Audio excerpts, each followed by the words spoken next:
welcome back. I'm so glad you're back if you decided to come back and try again. I wanted to make a video for this weekend. I want to get on a schedule of posting every week and just forcing myself to, even if it's not perfect or I don't like it that much or whatever. I just want to get in the habit of doing that so that that becomes my new norm. And I had plans for a certain kind of video to post this weekend, but this weekend is my oldest son's birthday, and I just jam-packed a bunch of things into this week. And I didn't mean to, I didn't think that I did. But this week got away from me, and there's no way that I'm gonna be able to film the video that I thought I was gonna film. So we're just gonna go with it. We're gonna be a little more casual. We're just gonna have a chit chat. We're just gonna have a get to know each other because I'd rather film something and get in the habit of it and make it my life than not film anything and then feel like I let myself down, because that's been something I've been really trying to work on, is keeping promises to myself and making sure that the things that matter to me are the things that I put time and energy into, even if other things feel like they're more important. So here we are together. Let's have a little chit chat. Let's just start at the beginning, or some kind of beginning anyway. My name's Nicole. I am 42 years old, and I live and work with my two kids in Colorado.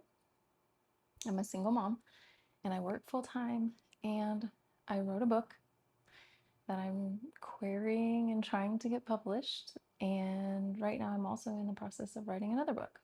I started another book, and I'm crazy excited about it. So that's where we're at.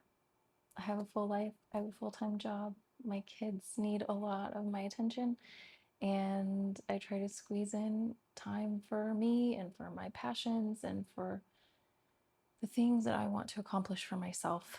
And I think it's really important that my kids see that I work hard for myself and that they're not entitled to every single bit of my free time, even though they don't think they are and they don't want to be. But as a mom, there's always that mom guilt that you could be spending more time with them or you could be doing more for other people. So I'm actively trying to fight that and teach myself that it's not necessary, and to actually actively take a step back and look and see, okay, how are my kids doing? How are they reacting to this? Are they fine? Do they like it? What are their views on it? Because they're very excited for me. They are just as excited for me as my friends are, and they are just as invested in whether or not I get published and keep writing and write more stories and make this channel and make videos for this channel. They're just as excited for me about it as anyone else. So that's been super encouraging along the way. I made some notes so that there can be some semblance of organization to this, even though it's just going to be a ramble, y'all. And if you don't want to be here for a ramble, I totally understand. You don't have to be. You can wait out for another video or whatever you want to do. But if you like a ramble, here you go. So this week, I sat down and I just had to think with myself about my querying and the maybe like 12 query letters I sent out around beginning of July, end of June, beginning of July. And I sat and I had a little sit down with myself and I was like, okay, what are we gonna do? Because it's getting close to the time where agents are gonna stop accepting query letters. Like towards the end of the year, they don't accept any anymore for holidays. And so I thought about it and I was like, yes, I believe in this project. I want to query more people. Like I think once they read it, it will be something that sticks with them and that they'll want to read more. I had a suspicion though that it's my query letter or my synopsis or those little pieces that they see before they even get to the first chapters. So I had a little think about it and I had to sit down and I was talking with some people in my life and I was like, well, this is where I'm at with it. And they took a look at my query letter and my synopsis, and we had, some chats back and forth and came to the realization that possibly I okay, here's what I do. Here's what happens. When I write, the stories that I write are wildly emotionally deep because I really love to dive into the depth of people and the character growth and that inner growth that happens and those inner experiences that happen in regular life and regular stories. But when I'm trying to tell people about my book, my my analytical brain just turns on and I just tell facts. I'm not someone who in my daily life and daily conversation speaks emotionally or speaks to the emotion of things or the inner workings of things. I speak very succinctly and just not emotionally, okay? And I realized probably I needed to be speaking more to the inner emotional depth of my story because when I'm just telling the bare bones of it, it sounds like 50 other stories that they've read before because it's just bare facts. But when I took it and I instead framed it from the standpoint of what do the characters go through? What is their inner story and inner arc and all of that kind of emotional side to the story, it makes it totally different. And where was I coming from when I wrote it? Because I'm writing it from real life experiences and having lived in Italy and traveled so much in my life. So completely changed my query letter and my synopsis completely. And I feel so much like more passionate about it and more excited about it. And I really do feel like now an agent will read that and go, okay, yes, I know how to market this. I know how to sell this. So I queried 6 more agents and I'm so excited about it. After I was done, I was just like, oh my gosh, this is it.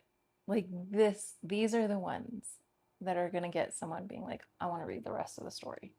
Well, send me the rest. So I did that this week. That was a big thing this week. And it was a lot. And this week I started a new book. It's been one that's been brewing in the back of my mind the whole time I was writing this first one.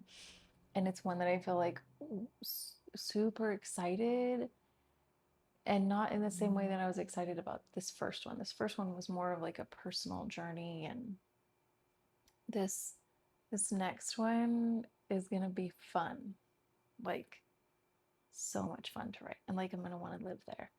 So I've started kind of mapping that out because in my real life, I am a project operations manager and, mapping things out and timelines and organization and the kind of background foundation of everything is what I do and what I love to do. So I tend to start my stories when I write them really mapping out all the foundational things and all the background things and getting into the vision of it and building that world out for myself just in my own mind. And then I can start. And then once I start writing, I don't really have like an outline or a map or anything. I let the characters do what they're going to do. Because let me tell you, I tried not to before. And girl, these characters are going to do what they do. It doesn't even matter. That I could have a whole video about that probably. And I know, I know there's a bunch out there. And I know it's an shared author experience, but it's been an interesting one. So that's what I've been working on this week. And I haven't had time to just sit down and write. I've been making notes. One time when I was doing my laundry, a scene just kind of came to me, like a feeling of a scene. So I hurried up and wrote that down. I take a lot of notes in my phone when things hit me, and I just make little random notes in my phone. It becomes a very scattered experience where it seems very scattered because I use Milanote, I use Airtable, I use my notes, and I use Google Docs all within this like beginning writing exploring process. It makes sense to me and I've essentially written 3 books with this first book. Three whole books. So by now I kind of have it down pat how I use all the tools and where I keep all the various thoughts and things. So I've been doing that this week. And I'm so excited. I cannot wait to just sit down and immerse myself in the characters. But I think that's something that I find to be the hardest thing about being a single parent and one who works full time. And at this age in my life where I find I just don't have as much free time as I used to when I was younger. And I find that as a writer, obviously, you need to be able to have thinking time and immersion time and just have nothing interrupting you and just be able to be in that space in your head. And that's the hardest thing for me to make time for. I can have those little spurts of time to plan and find images and backstory kind of plan, but when it comes to getting into a scene, I do have a harder time making time for that around my family life and work life and exhaustion from work and family, or just wanting to be able to come home and lift weights and read before I have to cook. So I haven't had time to immerse myself, and that's what I really need. I won't be able to have that this weekend. That just is not going to happen. But I am going to try to deliberately make time for it next week because the story is just sitting there and it just wants to get started and come out. So, also, because it's fall, I have been trying to like read seasonal things and read fall things. So, if you watched my last video, I talked about my absolute favorite cozy mystery writer, Nancy Atherton, and her Aunt Dimity series. And there's one of the books in her series takes place in October. So I just started reading that one. Am I listening to that one? Oh, I'm listening to that one. So I just started listening to that one because it's so good and it's so cozy and I love it so much. So there's times at work where I get to listen to books while I work, which is really nice. And then when I'm doing laundry or I'm doing dishes or whatever, or sitting down doing a puzzle, I'll listen to books sometimes too. So I do get book listening time. And then I am reading, because I read at night before I go to sleep. I'm reading a Murder She Wrote book that is called Trick or Treachery, and it's also an October one. So I'm jumping a little bit ahead, which I didn't really want to do, but it's fine. I'm not a big Halloween person, so I feel like just the fall season is my season. It's my birthday season. It's my absolute favorite time of the year ever. So that's been super nice. Super, super fun. Love it. Oh, the Aunt Dimity book that I'm reading is called The King's Ransom. Super good. Love, love, love, love. Takes place in mostly in like a closed setting in a hotel, B&B kind of thing. Right now, fall time wise, in the spirit of fall. My youngest son and I, we are people who just love to do puzzles. And we always have a puzzle going. And I dedicated a part of my living room to having a puzzle table, and we just always have a puzzle going. And right now we set up a Dracula puzzle because I have a this brand of puzzles that's my absolute favorite brand. It's the best puzzles I've ever experienced. The quality of them is exceptional, exceptional.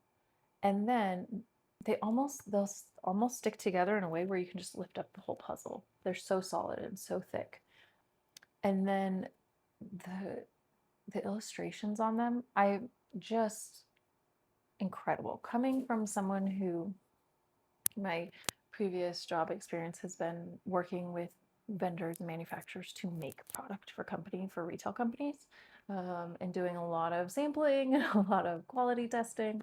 Uh, I get a little nerdy about the quality of things. And then on top of that, when a company can have amazing graphic design and art on it, ugh, don't get me started. I just get so excited about it. Anyway, so I'm obsessed with this puzzle company, and we have a lot of their puzzles. So this, long story short, we're doing the Dracula version right now, and it's so pretty. Oh my gosh, I love it so much. So it makes it so fun to do. And that's usually what we do together on the weekends. We just have really slow mornings and we get started with our puzzle and just kind of do it as the day goes on. So that's also part of our fall right now. Also, I started watching Only Murders in the Building. I had started when it first came out, and for some reason I just got sidetracked off of it and never finished it or even kept going. I didn't even get halfway through the first season last time. So I've been watching that and I love it. I just love it so much. It's so good. It's so well done. I'm only still on the first season, but it's just really visually good. And you know, I love a closed set mystery, and I'm obsessed with the fact that they live in like this big, beautiful apartment complex and all the little things that take place there and all their little lives there. And I love it so much. So I've been super enjoying that. I'm on that bandwagon now. So something I've also been noticing is thankfully I've been having, when I'm scrolling Instagram, I've been having a lot of people come across my feed who are sort of into underconsumption and sort of calling out the very, I don't know what to call it right now, overconsumption, uh, wasteful kind of ways of living, and that whole concept that you need to decorate for every season and you need to change all your house things. And I've found this year that it's something that has that like seeing so many influencers trying to sell you into that idea of all the new clothes, all the new home things, all the travel, all the vacations. It's been something that, for me personally, this has not an opinion on anyone else's life or what anyone else should choose to do with their lives, but for me, it's been really disheartening. I think it's coming across a little tone deaf right now with the state of the world, especially the US, especially for influencers in the US. And I understand people got to make a living. I get it.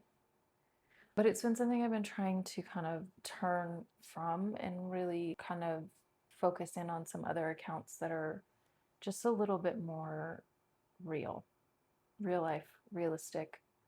I just find that I'm just not enjoying that kind of content anymore. It just, again, it feels very tone deaf. And being a single mom with one income in this current cost of living crisis, let me tell you, uh, it's not feasible for my life right now. There's just too many other things in my life that are more important and that need to take precedence. And so those are the things I've been trying to lean into, like just getting back into little hobbies like knitting and reading and doing puzzles with my kids and going to the library and renting books and movies and things like that.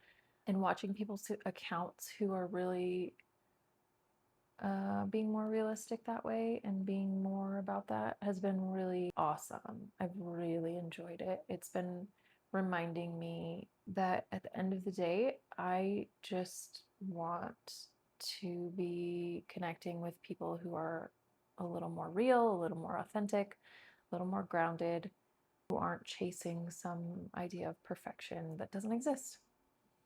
It doesn't exist. Look at didn't do the hair, didn't do the makeup, didn't do the clothes today. You're getting what you get because this is my real life. I had a little bit of time before I have to make dinner, and I thought I'll just jump in and talk to y'all and make a quick video. And again, I'm not trying to say there's anything wrong with people who enjoy those accounts or who make those accounts or anything like that. It just doesn't fit my life right now. And I'm glad to be kind of finding those little parts of the internet that suit me better. And I think that's what I hope to have here. There's never going to be perfection here. I'm not somebody, it's just not me. It's never going to happen. I'm not amazing at technology. I'm not amazing filming. Oh, I'm super not good at filming, guys. In case you haven't been able to tell, I'm gonna get better, and I'm gonna try to get better. And but that perfection and that very curated, stylized thing is just never gonna be able to be me. And I'm the older I get, the more I become okay with just not even trying to chase it, and instead just trying to show up with who I am and what I am, and find other people who show up that way too. And thankfully, you can find people like that. There's so many, and it's beautiful, and I love it. And they're all excited about fall and sharing their fall things and their crafty things and their real life things, and I love it. And I'm here for it. So, in that vein, I'm also Here's some things I'm looking forward to for this fall season because I've been doing a little experiment because I've seen people talk about it and I've been telling myself each morning that this is gonna be the absolute best day ever. And it's been very strange how much that's been working, really working. Like I've been excited about my days and about my encounters and the little things that I've been doing. And normally the week that I've had this week, where I've had so many appointments stacked in and heavy workload, and then trying to do things for this and for my son's birthday, normally that would just set me over the edge. I would feel very overwhelmed and overstimulated and not be able to kind of lean into the little moments and get excited about them. And instead, doing this has made me just have these little exciting moments. And it's been awesome. So, the things that I'm looking forward to are listening to records while I make dinner and my boys and I talk in the kitchen because we have like our kitchen and living area all in one. And my oldest son has a record player, and we've been bringing it out and just playing records in the background. Oh my gosh, it's been amazing. So cool to have that ambiance kind of set and that cozy feeling. I think I really love that whole Scandinavian concept. I can't think of the word right now, of just making this, when you start to slow down in the fall and the winter, just making it as cozy as possible. That's that's my life. That's what I'm going to be doing. I'm going to be chasing that. So I'm also really looking forward to this weekend, my son's 18th birthday, and getting to make him feel special and just really leaning into the ways that our family makes each other feel special and the ways that we like to celebrate, because I find that I do compare myself a lot to other people, and I compare my kids' lives to other people's, and I get a little worried that I'm not doing enough, or we have a limited budget. There's not We can't do the big things a lot of other families can do, and unfortunately we do kind of live in an area that's has a lot of money. And so it's not always the norm how we have to live, which is fine. My kids are not affected by it. They love our little traditions. They love all the ways that we make things special and the things that we do to celebrate. They love it. So I've been leaning into that and just accepting that how we do it and what our family likes, and how we celebrate, whatever. It's good and it's awesome, and we get to lean into it. So I'm really looking forward to that this weekend. I'm also really, this is gonna sound silly, but so like 6 months ago, I don't know how long ago, I'm terrible with time. We moved into an apartment out of a house. We lived in a house in a neighborhood, and I loved the neighborhood. And I got to walk the neighborhood a lot. And I love to walk and listen to my books. And especially once fall hits, I love to walk because it's got that crispness in the air. I love it. Anyway, so I haven't done that since we moved into this apartment because it's an apartment complex, and I don't know, it just doesn't seem as accessible because at the house I could just walk out the door and I just walked up the sidewalks. Um, so I'm going to make time to do that and go for a walk in this crisp, cool air and listen to my book. And that's something I'm looking forward to. And I think I'm also just looking forward to just seeing where these kind of new mindset shifts take me and what I can do with that. I'm also looking forward to it getting colder, getting to wear sweaters. I know last year when winter was just endless, I was like, oh my God, I can't wait to stop wearing sweaters. But now I'm just all excited to wear my sweaters and boots again. So I'm also looking forward to that.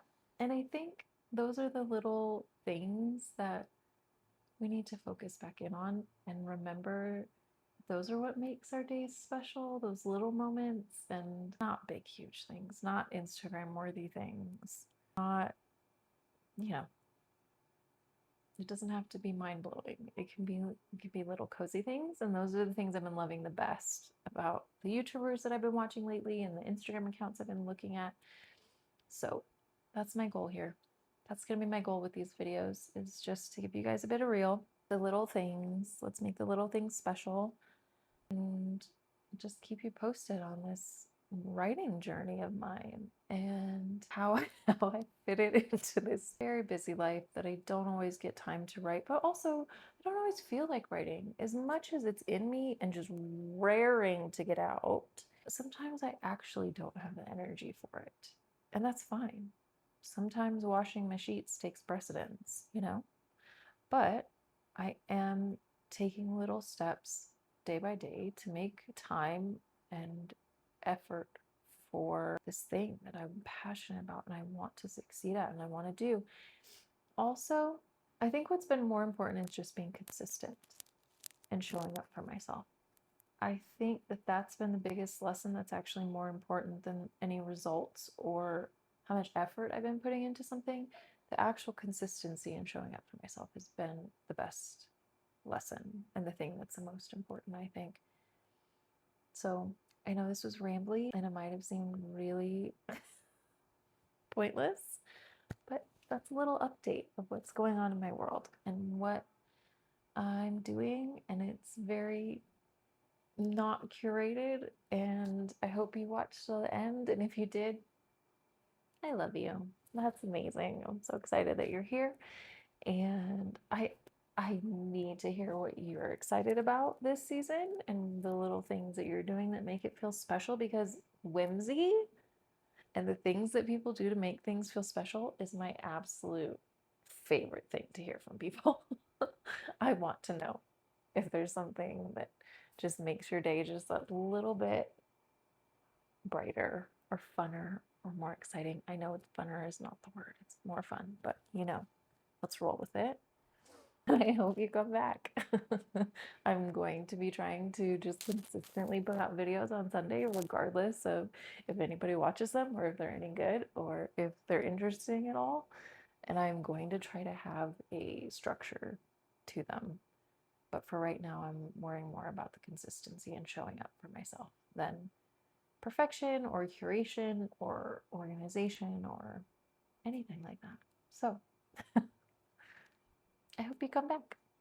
And if you want to know when the next video comes out, subscribe. That would be amazing. I'd probably cry because I'm not good at this. But I'm learning and I'm trying to learn, and I'll try to do better with every video. That's all I got. I can't wait to hear from you guys. I hope I hear from you guys. Seriously, comment something. It would be so exciting.